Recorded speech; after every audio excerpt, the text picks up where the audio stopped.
Wahai putri yang cantik, kaukah babi yang terluka tadi? Tanya penyumpit. Benar, akulah yang tadi menjelma menjadi seekor babi. Namaku Putri Malam, ucap Putri Malam sambil merintih menahan sakit. Maafkan aku putri, aku telah melukaimu. Mari aku bantu mengobati luka di kakimu, ucap penyumpit menawarkan diri untuk membantu.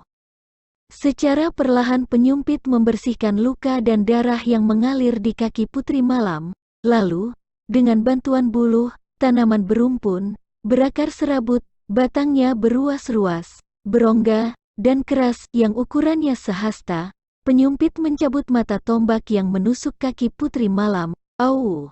Teriak Putri Malam menahan sakit. Tunggu sebentar di sini putri. Aku akan mencari daun kemunting untuk menghentikan pendarahanmu, ujar penyumpit. Penyumpit pun pergi dari hadapan Putri Malam untuk mencari daun kemunting. Tidak berapa lama, ia kembali dengan membawa daun kemunting. Dengan segera, ia menumbuk daun itu menjadi halus dan membalurkannya di luka sang putri. Keesokan harinya, Putri Malam sudah bisa berjalan kembali. Sebagai tanda terima kasih, ia memberikan beberapa bungkusan yang berisi kunyit, buah nyatoh, daun simpur, dan buah jering kepada penyumpit. Kamu baru boleh membuka bungkusan ini setelah tiba di rumah, pesan sang putri. Penyumpit akhirnya kembali ke rumah dan mematuhi pesan Putri Malam. Setibanya di rumah, ia segera membuka bungkusan tadi. Betapa terkejutnya ia. Ternyata bungkusan yang berisi rempah-rempah itu berubah menjadi emas, berlian, permata, dan intan.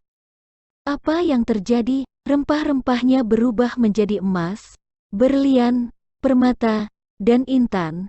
Teriak penyumpit tidak percaya. Si penyumpit kini menjadi orang yang kaya raya. Kemudian, ia pergi ke rumah Pak Raje untuk membayar semua utang-utang almarhum ayahnya. Selain itu, ia juga terbebas dari tindakan sewenang-wenang Pak Raje yang mempekerjakan ia siang dan malam. Pak Raje keheranan melihat penyumpit dapat melunasi utang-utang almarhum ayahnya yang berjumlah besar. Dari mana kamu mendapatkan uang sebanyak ini penyumpit? Jangan-jangan kamu telah mencuri ya? Aku tidak mau menerima harta haram, ucap Pak Raje dengan gusar.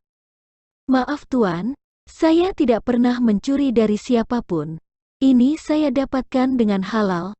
Ada seorang putri cantik yang baik hati memberikan ini semua kepada saya, tuan, ucap penyumpit menjelaskan.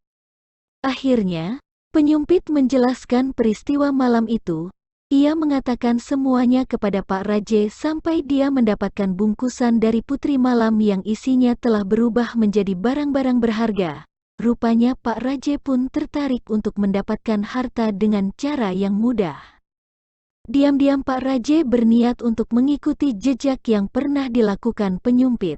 Ia pergi tengah malam menjauh sawahnya dan kemudian menombak babi hutan yang masuk ke sawah. Setelah itu, Pak Raje mengikuti babi yang terluka dan masuk ke dalam hutan. Di dalam hutan, ia mengobati babi hutan yang terluka.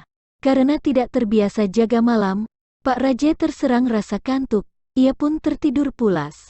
Setelah itu apa yang terjadi kenyataan tidak sesuai dengan harapan, Pak Raje akhirnya mengalami kesialan. Bukanlah Putri Malam yang ia temui setelah terbangun dari tidurnya, melainkan puluhan babi yang besar-besar menyerangnya. Ia pun mati mengenaskan dengan tubuh yang hancur. Berita kematian Pak Raje membuat terkejut keluarganya. Putri tertua Pak Raje menyampaikan kejadian itu pada penyumpit. Alangkah terkejutnya penyumpit mendengar Pak Raje mati karena mengikuti jejaknya menombak babi hutan kemudian menolongnya. Penyumpit pun datang ke rumah Pak Raje. Di sana, ia melihat jasad tubuh Pak Raje yang sudah tidak utuh lagi. Meskipun Pak Raje selalu berbuat jahat pada penyumpit, penyumpit tak pernah dendam. Dengan niat baik, penyumpit berusaha menolong Pak Raje dengan mengucapkan doa dan mantra khusus untuk memohon kehidupan kembali Pak Raje kepada para dewa. Doa penyumpit akhirnya dikabulkan dewa. Tidak berapa lama kemudian, tubuh Pak Raje menyatu dengan sendirinya, Luka-luka Pak Raje pun sembuh dan ia hidup kembali. Pak Raje merasa malu kepada penyumpit karena ia selalu berbuat jahat. Hai penyumpit yang baik hati, maafkan atas segala kesalahanku. Aku telah berbuat salah kepadamu dan keluargamu. Sebagai rasa terima kasihku kepadamu, menikahlah kamu dengan anakku, ucap Pak Raje pada penyumpit. Beberapa minggu kemudian, penyumpit menikah dengan anak perempuan Pak Raje. Kini, penyumpit menjadi orang kaya raya dan hidup bahagia dengan istrinya. Walaupun begitu, ia tetap tidak sombong maupun kikir kepada orang lain. Pak Raje pun menjadi orang yang baik hati dan tidak sombong. Bahkan si penyumpit diminta Pak Raje untuk menjabat sebagai kepala desa menggantikan dirinya.